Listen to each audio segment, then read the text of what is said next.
ഇന്നാ സർ, എനിക്ക് ഈ ശീലങ്ങളൊന്നുമില്ല. അതെനിക്കറിയാന്നേ. നിന്നെ അങ്ങനെ തന്നെ മണപ്പുറം ഗോൾഡ് ലോണിലേക്ക് കൊണ്ടുപോയിട്ടേ ഈ ഗോൾഡ് വെച്ചിട്ടേ കുറച്ച് ക്യാഷ് തരാൻ പറഞ്ഞ കണ്ണടച്ചവര് തരും. നീ 100% ഗോൾഡ് അല്ലേ? 916. ഇത് നിനക്കല്ല, എന്റെ അനിയനാ. സാർ, നിങ്ങൾക്ക് അനിയനുണ്ടോ? എന്താടാ നീ അങ്ങനെ ഒരു സ്ട്രോങ് ആയിട്ട് റിയാക്ഷൻ തരുന്നേ? അല്ല സർ, വന്നിട്ട് ഇതുവരെ കണ്ടിട്ടില്ലല്ലോ, അതുകൊണ്ടാ. അവനിവിടെ ഉണ്ടെങ്കിലേ നിനക്ക് കാണാൻ പറ്റൂ. ജനസേവ, സമൂഹ സേവ എന്നും പറഞ്ഞ് നാട് മുഴുവൻ ഇങ്ങനെ കറങ്ങിക്കൊണ്ട് കിടക്കുക. തിരിച്ചു വന്നിട്ടുണ്ട്. അവനോട് ആരോ കണ്ണ് ദാനമായിട്ട് ചോദിച്ചു. ആ കണ്ണവൻ ദാനം ചെയ്തിട്ട് ഇപ്പൊ ഇവിടെ തിരിച്ചു വന്നിട്ടുണ്ട്. ഈ കാലത്ത് ഈ ലോകത്ത് ഇങ്ങനത്തെ നല്ല മനുഷ്യന്മാരുണ്ടോ? സർ, ഒരു ഫോട്ടോ കാണിക്കോ? ഫോട്ടോ എന്റെ ഭാര്യയ്ക്ക് ഒരുപാട് സ്നേഹം തോന്നിട്ടേ അതാരെ കാണിക്കണ്ടെന്ന് വെച്ചിട്ട് അകത്തെടുത്ത് വെച്ചോ? ഡ്രൈനയിലേക്ക് വലിച്ചെറിഞ്ഞു. ഇപ്പോ ഈ ബോട്ടിലും കൊണ്ട് നീ അവിടേക്ക് പോയാലേ അവനെ നേരിട്ടങ്ങോട്ട് കാണാം. വേറെ ആരെങ്കിലും കൊടുത്താലേ ഇതിന്ന് ഹാഫ് മിസ്സായി വാട്ടർ മിക്സ് ആവും. എന്റെ അനിയനെ അങ്ങനെ തന്നെ വലിച്ചു കയറ്റുന്നവനാ. ശരി സർ, ഓക്കെ. രാധിക, ഇത് കുടിച്ചാ എന്ത് പറ്റും?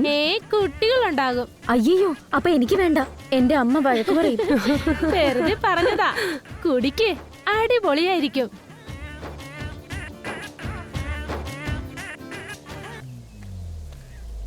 മാഡം, നിങ്ങൾ പറഞ്ഞത് ശരിയാ. ഒരു മാതിരിയായിട്ടുണ്ട്. ഇതല്ല എൻജോയ്മെന്റ്. നോക്ക്, ദേ വരുന്നു യഥാർത്ഥ എൻജോയ്മെന്റ്.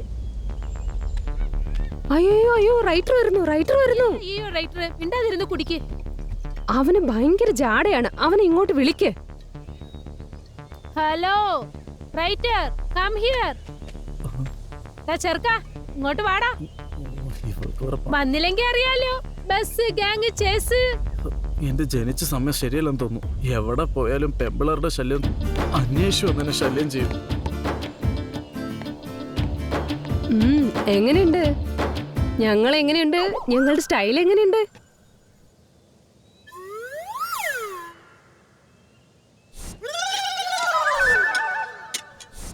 അല്ല, ഷർട്ടും മുണ്ടൊക്കെ മാറിയപ്പോ ജീൻസും ടോപ്പും ആയോ? ഇതെല്ലാം മാഡത്തിന്റെ കരുണുണ്ടാ. എന്തോ മിനി റെസ്റ്റോ ബാറായിട്ട് മാറ്റിയിരിക്കുകയാണല്ലോ എല്ലാം. എന്താ, ചെറുക്കന്മാർക്ക് മാത്രമേ കുടിക്കാവോ? പെണ്ണുങ്ങള് കുടിക്കാൻ പാടില്ലേ? പിന്നെന്താ, കുടിക്കാം. നാളെ രാവിലെ ജോലിക്ക് വരുമല്ലോ, ശരിക്കും കുടിപ്പിക്കാം. ഏയ്, ഈ എസ്റ്റേറ്റിൽ നീയും തൊഴിലാളിയാ, ഞങ്ങളും തൊഴിലാളികളാ. എനിക്ക് മാസത്തിൽ ഒരു തവണ ശമ്പളം, ഞങ്ങൾക്ക് ആഴ്ചയിൽ ശമ്പളം. അത്രേ ഉള്ളൂ ഡിഫറൻസ്. ഓവറായിട്ട് സംസാരിക്കാതെ. പെമ്പിളരാണോടെ നീയൊക്കെ? യക്ഷിനെ പോലെയാണോ സംസാരിക്കുന്നത്? ഏയ്, എന്താടാ പെണ്ണുങ്ങളെ നീ കാട്ടായിട്ട് കണ്ടിരിക്കുകയാണോ? അത് കണ്ടുമാടി, കണ്ടും. ഏയ്, ഞാനും അത് തന്നെയാടി പറഞ്ഞേ. ശരി. കൊറോണ ടൈമില് ബാറിലുണ്ടായിരുന്ന ക്യൂ നീ കണ്ടില്ലേ? ആണുങ്ങളെക്കാളും പെണ്ണുങ്ങളുടെ ക്യൂ ആണ് അധികം. അതെ, ശരിയാ. ആമ്പിളരെക്കാളും പെമ്പിളർക്ക് നീളം നാക്കിന്. ഛേ, നിർത്തിടോ. മര്യാദയ്ക്ക് ഒരു പാർട്ടി പോലും എൻജോയ് ചെയ്യാൻ സമ്മതിക്കുന്നല്ലേ നിന്നെ. ഇൻഫ്ലേമബിൾ ആണല്ലോ. എടി വിടറി, കൂൾ. നീ അപ്ഡേറ്റ് ആകാത്തത് കൊണ്ട് ഞങ്ങൾ അപ്ഡേറ്റ് ആകാൻ പാടില്ലേ?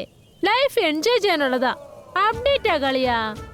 എനിക്ക് അപ്ഡേറ്റ് എന്ന് വെച്ചാൽ ഇതുവരെ എന്താണെന്ന് അറിയില്ലായിരുന്നു. ഇപ്പൊ മനസ്സിലായില്ലേ? ആ ബോട്ടിലിംഗ് ഇതാ.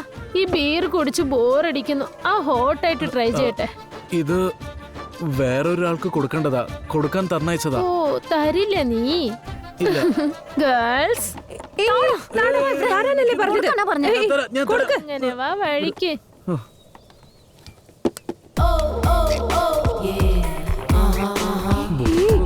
കുടിക്കാറൊന്നുമില്ലല്ലോ. ഇപ്പൊ ഇവിടെ എങ്ങനെയാടി കൊള്ളു കുടിക്കുന്നേ? വേണ്ടടേ. അയ്യോ, ഞാൻ വേറെ, എന്റെ സ്റ്റൈല് വേറെ. അപ്ഡേറ്റ് ആകടാ. അയ്യോ, ഉള്ളു കുടിച്ചിട്ടുള്ള ബോധം പോയി. വാ നമുക്ക് പോകാം. ഞാനില്ല ഇതിന്. എന്താ വിട്ടിട്ട് പോന്നെ? അയ്യോ, എന്റെ അമ്മ വഴക്ക് പറയും.